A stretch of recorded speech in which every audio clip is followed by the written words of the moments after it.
Alright, here's some directions for the video, again, in case you forgot what we talked about on Friday.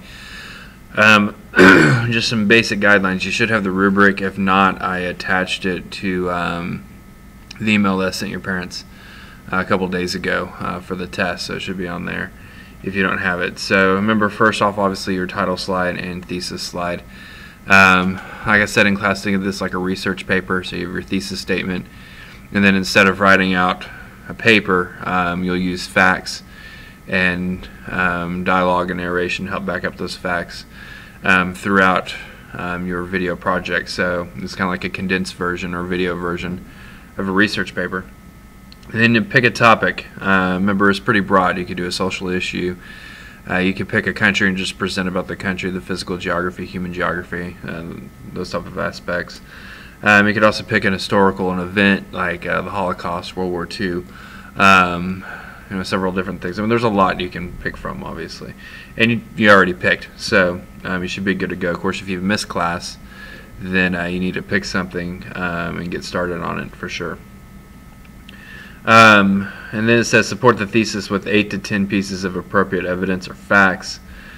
Remember, that's like your main points. So think of the main points that are going to help back up your thesis statement.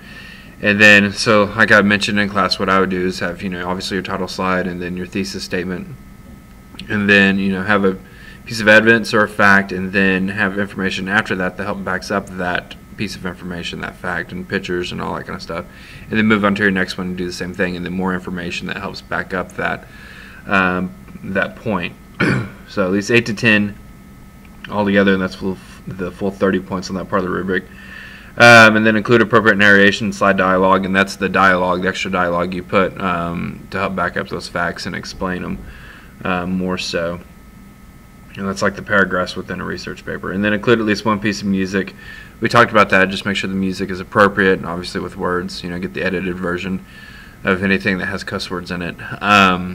Also, 3.5 to 7 minutes was about the time limit I'm looking for. And of course, make sure the song fits the mood of the topic you pick. And then at least 7 acceptable sources. Remember, those 7 sources have to do with your slide dialogue and facts and inferences and stuff like that you pull up.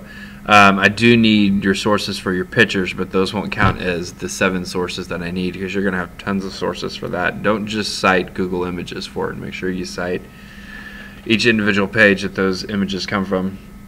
And then a few other things I told you about how to save it and stuff like that. My DVD drive, my CD-ROM is not working on my computer, so do not save it to a DVD.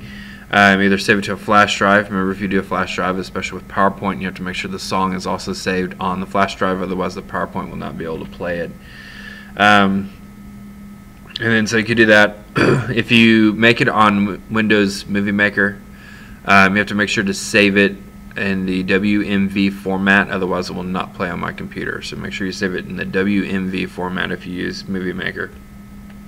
Otherwise, the easiest way to get it to me is to just post it on YouTube and then email me the link to your YouTube video, just like I email you the links for the YouTube videos I make. So that would by far be the easiest way.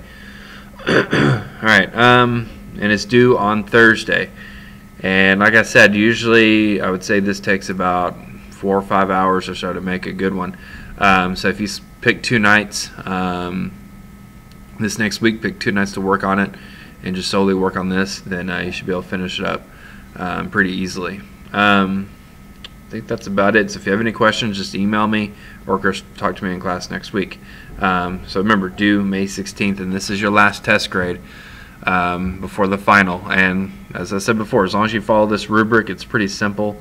You should get a really good grade. And it's not hard. It's just takes some work and a little time consuming. So anyways, hope you all have a good weekend.